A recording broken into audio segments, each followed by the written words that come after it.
Children, today we are going to learn about the new lesson that is called the congruent triangles. Here, before we start to learn about the congruent triangles, first we will know the word that is called the congruent. So, if two figures are said to be congruent, when we will say the shape and the size of the two figures are same. So, how to check this one? We will keep the one on the one figure on the another one. It covers completely. Then we say that those two figures are congruent. This method of checking the congruence of any two shapes, then we say that is called the superposition. That method is called the superposition method. Okay, so and the next thing is, like that we will check for the different shapes. And congruent means if the two shapes are congruent. For example, if I take F1 is a one figure and F2 is another figure.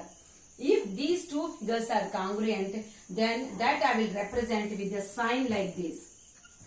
So this symbol is representing the congruence. Congruence. It means how we will read this one? F1 is congruent to F2. Figure 1 is congruent to figure 2. Like this we will read the sentence. Okay. So now let us come how we can check one by one now. First let us take the line segments. Here I am taking the line segment AB and then here and one more line segment, that is the PQ. So here line AB and then APQ line segment. Those two are congruent. I wanted to check. How I can check? I will bring those two lines together. Then what will happen? This A point will come to P, join with the P, and then B will join with the Q point. And then in the middle, whatever the points are there, respective points on the PQ, it will superimpose or superposed, we say that. Okay, those two all are superposed exactly. Then we say that this AB line segment is congruent to line segment PQ. So like this we will represent. If I take the angles, if I take any two angles, here also two angles are congruent if they are of the same measure. They have the same measure. Here the position in which the two arms are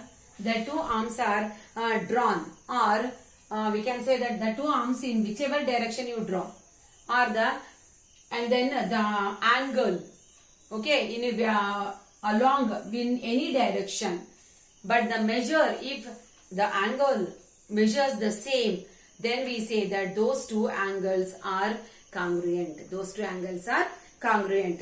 In the same way, now one more thing is here in a triangle. One triangle is there. Okay. So let me take ABC. Here I am taking the three sides. Length is 5 cm, 6 cm and the 7 cm. Okay. So how these will be the congruent to the another triangle, that I will explain you with a small activity. Okay. And before that, one more point I wanted to tell you that is here all the points are coincide with that. So here the angle measures the same and here the length of the line segment measures the same. Then we say that these are congruent. Now let us learn about the triangles now. Here I am taking the two triangle that measures 5 cm, 6 cm and 7 cm. And one more triangle, same measurement, 5 cm, 6 cm and 7 cm. Here these two triangles, I will say that these two triangles are congruent. How I will say? Now I will keep one triangle on the another triangle. Okay, now here you can see that here they cover each other exactly without leaving anything. So these two shapes are covering each other exactly, isn't it? So these two triangles, I can say that congruent triangles. Now here the same triangle, one more triangle I am taking here. Here in this triangle, if you see here, this angle, this is the one angle, two angle and three angle. and this side is 7 centimeter, 5 centimeter and 6 centimeter. Now by seeing you know that if the line I draw here, one more line that is parallel to this 7 centimeter. Here it means that this angle, whatever it measures, this angle also measure the same. What will be the angle? This one angle also measures the same, because these two are corresponding angles. Okay, now here I will cut it here. Okay.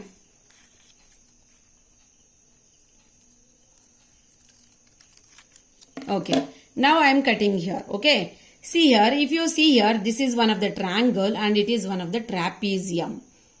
But here, by seeing this, you can see that this is having the third angle. Here also same angle, here also same.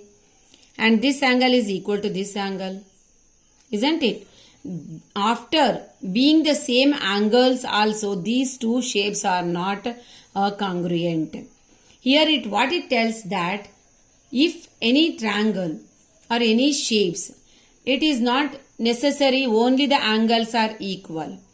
Here we need to have the same 6 elements should be same. Okay, so now how we can check for some other shapes. Now I am taking here 2 squares here. This is also 5 centimeter side and this square is also 5 centimeter side. Okay, so here when 2 squares are congruent, when we will say that if the length of their side is the same. So here these two sides 5 centimeter, 5, 5, 5, because this is a square. Now I can keep like this, see, it will cover completely. Exactly it covers. Correct? So it is superposed. So we say that these two squares are congruent. Okay, now let me take one of the rectangle here. So here I have taken the two rectangles of measure 6.5 centimeter length, 3 centimeter breadth. Same. Okay, so here also I will check that here two rectangles are congruent if they have the same length and the same breadth. Here also you can see that these two are superposed. Okay, so these two are superposed. Okay, so these two are called the congruent rectangles. Now let us take the circles here. Two circles are congruent, we will say only when if they have the same radius. So I have taken here two circles having the same radius. Now I am keeping one circle on the above. It is completely covering. Correct? So here we say that these two circles are congruent. So here I compared with the circles, rectangles and then squares. Now which are not congruent? By taking the different shapes also that is not congruent. For example, if I take a square and of a different size square also, if I take that is not, if I compare the rectangle and the square, those two are not congruent. And if I take the circle and then triangle, so these two are also not congruent because they are having the different shapes only. Okay, so here you can see that if I compare square, both are squares only here, but they have a different size, then these two are also not congruent. Okay, so this is, we can compare the different shapes and we can see that how they are congruent, how they are not congruent. Okay, so in the next class we are going to learn about only about the congruent triangles. Okay children, thank you.